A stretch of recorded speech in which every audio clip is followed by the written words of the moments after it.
آقا نے فرمایا میری امت کا فخر قرآن پاک ہے، لیکن آج قرآن پہ امت فخر کرنے کے لیے تیار نہیں۔ دنیا کے چھوٹے چھوٹے کتابچوں کو ہم قرآن کے مقابلے میں پیش کرتے ہیں۔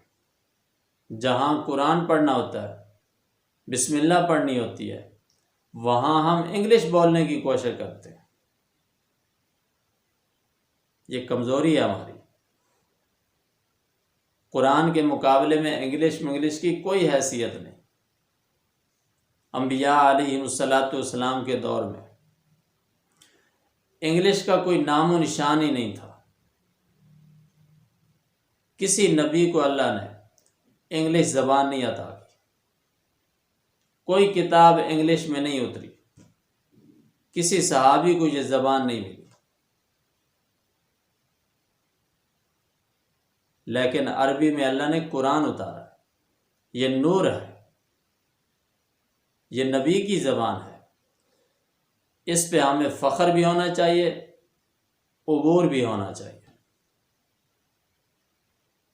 دنیاوی تعلیم فخر کی چیز نہیں، یہ ہماری ضرورت ہے، انکار نہیں۔ دنیاوی علم ہماری بہت بڑی ضرورت ہے، ہمارے لیے نفع مند ہے، ہمارے لیے بہتر ہے، لیکن بالاتفاق جو علم ہماری انگلی سے پکڑ کر ہمیں اللہ کے دروازے تک پہنچا رہا ہے، جو ہمیں جنت کا تعارف کرا رہا ہے، وہ علم دین ہے۔ انبیاء علیہ الصلوۃ نے کون سا علم پڑھا ہے؟ انبیاء کی سیرت اٹھاؤ، تمام نبیوں نے شریعت کا علم پڑھا ہے، کسی نبی نے دنیا کا علم نہیں پڑھا۔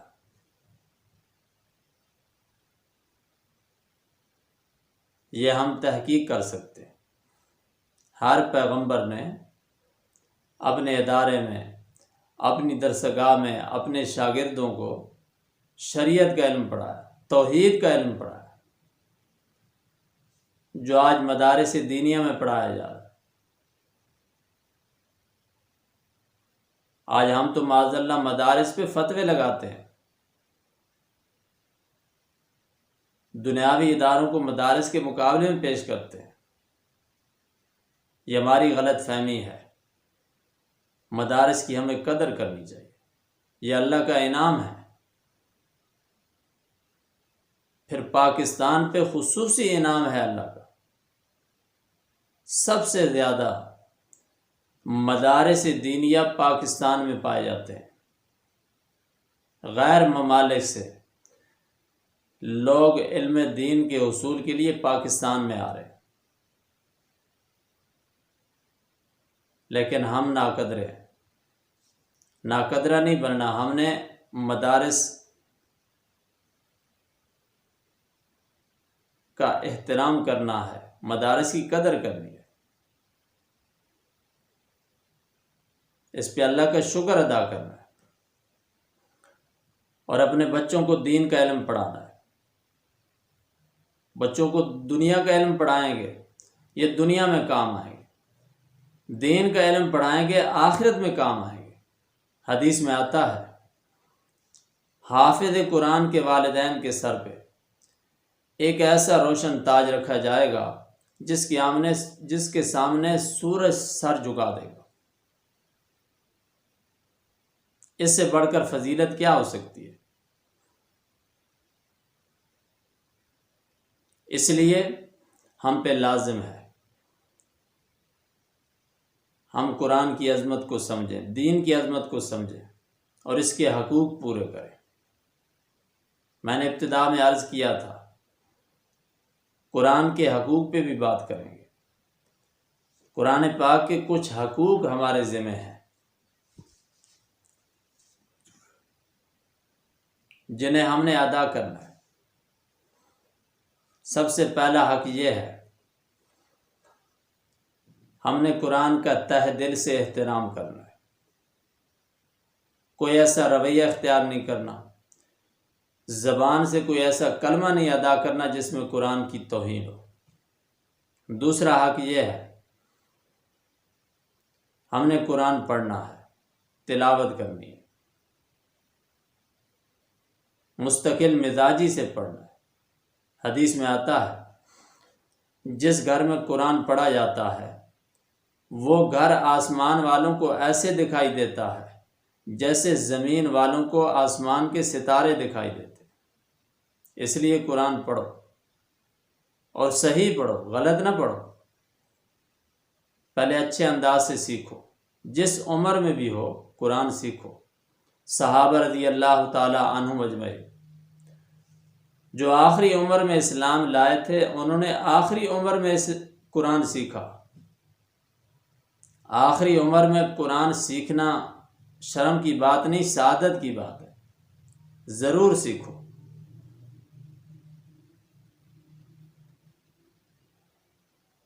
اور اچھا قرآن ہمیں پڑھنا چاہیے۔ دنیاوی علم تو انسان کا بہت بڑا ہو، انگلش فر آتی ہو، لیکن دین کے معاملے میں انسان کمزور ہو، اچھا قرآن پڑھ کر اپنے والدین کو ایصال ثواب نہ کر سکے، اس زندگی کا کیا فائدہ؟ نماز بھی صحیح ہونی چاہیے، قرآن بھی صحیح ہونا چاہیے۔ نمبر 3، تیسرا حق یہ ہے ہم قرآن سمجھیں۔ قرآن کو سمجھنا ضروری ہے۔ رب العالمین نے قرآن کیوں نازل کیا؟ تاکہ ہم اس کے ساتھ حقیقی تعلق قائم کر سکیں۔ حقیقی تعلق سے کیا مراد ہے؟ سمجھ کا تعلق، فہم کا تعلق، اس کے فلسفے، اس کے پیغام اور مزاج کو سمجھنے کا تعلق۔ قرآن پڑھنے کا مقصد صرف عربی عبارت نہیں، صرف ختم اور شبینہ نہیں، اس کے مفاہیم و مطالب میں غور و فکر ضروری ہے۔ رب العالمین نے اس میں ہمارے لیے مختلف عقائد، مختلف نظریات، مختلف بشارتیں، مختلف انعامات بیان کی ہیں تاکہ ہمیں فائدہ ہو۔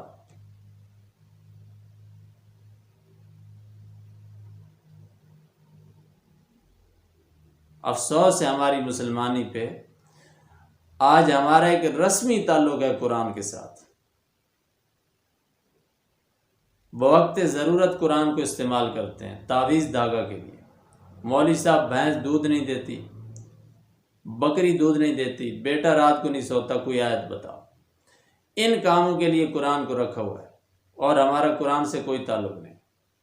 بھائی قرآن سے تعلق بنانا ہے، مضبوط تعلق بنانا ہے۔ قرآن عظیم کلام، اسے سمجھنے کی کوشش کرنی ہے۔ یہ اللہ کا ترجمان ہے۔ پھر بڑی بات یہ ہے، قرآن کا معجزہ ہے، اسے سب سمجھ بھی سکتے ہیں، سیکھ بھی سکتے ہیں۔ وَلَقَدْ يَسَّرْنَا الْقُرْآنَ لِلذِّكْرِ فَهَلْ مِن مُدَّكِرٍ۔ فرمایا ہم نے اس قرآن کو نصیحت کے لیے آسان بنایا ہے۔ کیا ہے کوئی نصیحت حاصل کرنے والا؟ آسان بھی ہے، سستا بھی ہے۔ سب سے سستا علم علم قرآن ہے، علم دین ہے۔ دنیاوی علوم جو ہیں یہ مہنگے ہیں۔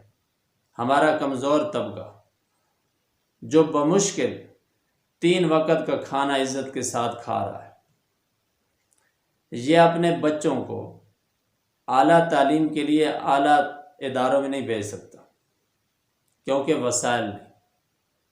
جن کے پاس وسائل ہیں وہ تو پڑھا سکتے ہیں، کیونکہ یہ اللہ کی تقسیم ہے۔ کسی کو اللہ نے زیادہ دیا ہے، کسی کو کم دیا ہے۔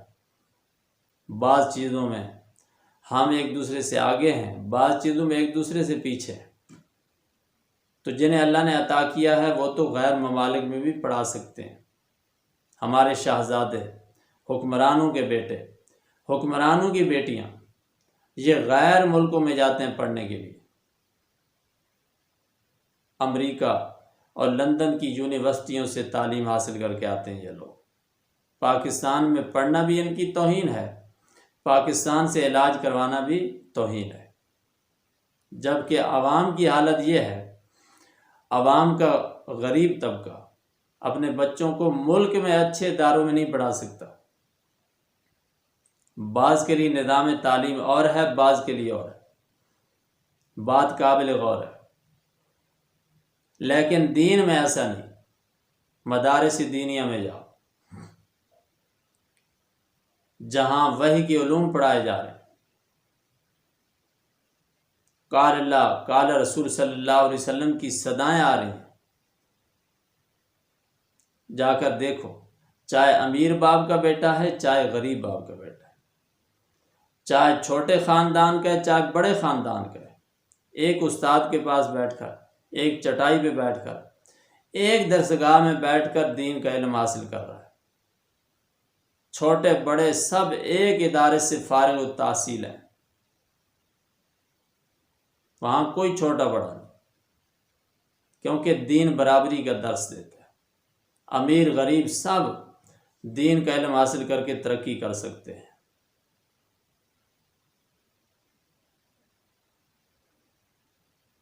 لیکن مسلمان پہ افسوس ہے، مسلمان نے دین کو ضرورت نہیں سمجھا، دین کو اپنا نصاب نہیں سمجھا۔ اصل نصاب ہمارا مسلمانوں کا وہ ہے، یہ چیز ہمیں اپنے اندر نوٹ کر لینی چاہیے، اپنے عقیدے میں شامل کر لینی چاہیے۔ اصل نصاب وہ ہے جو آقا نے صحابہ کو پڑھایا۔ وہ کون سا نصاب ہے؟ وہ قرآن و سنت کا نصاب ہے، جو آقا نے خود پڑھایا۔ یہ نصاب کہاں پڑھایا جا رہا ہے؟ مدارس میں۔ اس لیے مدارس پہ فتوے نہیں لگانے، مدارس کو سمجھنا ہے، مدارس ہمیں کیا دے رہے ہیں۔ اور اس سے بھی بڑی کمزوری یہ ہے، ہم لوگوں نے آج مدارس دینیہ میں اور دنیاوی اداروں میں بہت بڑا فرق پیدا کر دیا۔ پہلے اتنا فرق نہیں تھا، آج ہم نے پیدا کر دیا۔ دنیاوی ادارے بالکل مدارس کے الٹ چل رہے ہیں، بالکل الٹ چل رہے ہیں۔ جو چیزیں مدارس میں شرط ہیں، ان پہ دنیاوی اداروں میں پابندی ہے۔ مثال کے طور پہ پگڑی ہے، داڑھی ہے، نبوی لباس ہے، نقاب ہے، یہ چیزیں مدارس میں شرط ہیں، ان کے بغیر مدارس میں داخلہ نہیں ملتا۔ جو مدارس صحیح دین کا کام کر رہے ہیں ان میں یہ چیزیں شرط ہیں، لیکن دنیاوی اداروں میں ان ساری چیزوں پہ پابندی ہے۔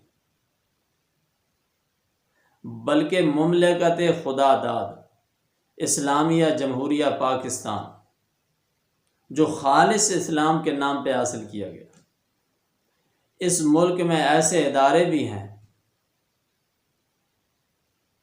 جہاں کوئی باپردہ بچی جاتی ہے داخلہ کے لیے، پردے کی پابند ہے، اسے فارغ کر دیا جاتا ہے، واپس بھیج دیا جاتا ہے۔ ہمارے ہاں ایسی بچیوں کے لیے جگہ نہیں، نقاب والوں کے لیے ہمارے ہاں جگہ نہیں، داڑھی والوں کے لیے جگہ نہیں، پگڑی والوں کے لیے جگہ نہیں، ٹوپی پگڑی پہ پابندی ہے۔ اس سے بڑھ کر ظلم کیا ہو سکتا ہے؟ اس کا مطلب یہ ہے، ہم اسلام کا لبادہ اوڑھ کر پوری یہود و نصارہ کی ترجمانی کر رہے ہیں۔ اس بارے میں پوچھ ہوگی۔ دنیاوی اداروں میں پڑھانے والے بھی مسلمان ہیں، دینی اداروں میں پڑھانے والے بھی مسلمان ہیں، دونوں ذمہ دار ہیں۔ دونوں نے نوجوان نسل کی اسلامی اور نبوی تربیت کرنی ہے، ورنہ جواب دینا پڑے گا۔ اس لیے دونوں حضرات کو چاہیے اپنی نوجوان نسل کی اسلامی تربیت کریں، ان کے عقائد و نظریات کا خیال رکھیں، اور سب کر سکتے ہیں۔ جو دنیاوی اداروں میں بیٹھے ہیں یہ بھی دین کا کام کر سکتے ہیں، اپنے بچوں کی نسل کی صحیح تربیت کر سکتے ہیں اگر کرنا چاہیں۔ اللہ تبارک و تعالی ہم سب بھائیوں کو دین کے ساتھ ہمیشہ ہمیشہ کے لیے جوڑے رکھے۔ وآخر دعوانا ان الحمد للہ رب العالمین۔